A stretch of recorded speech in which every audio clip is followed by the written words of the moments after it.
Esa حاجة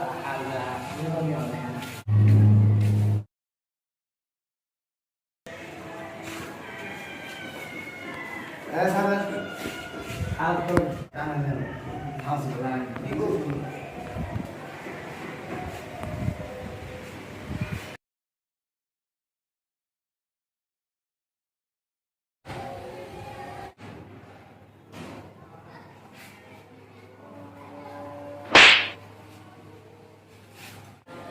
Halal.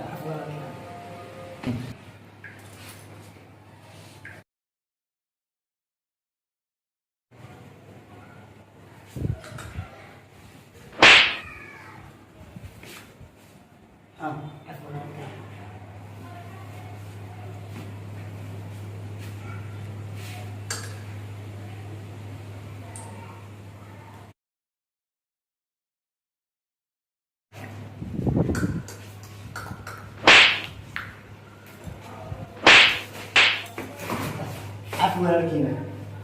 Do you feel the vibes?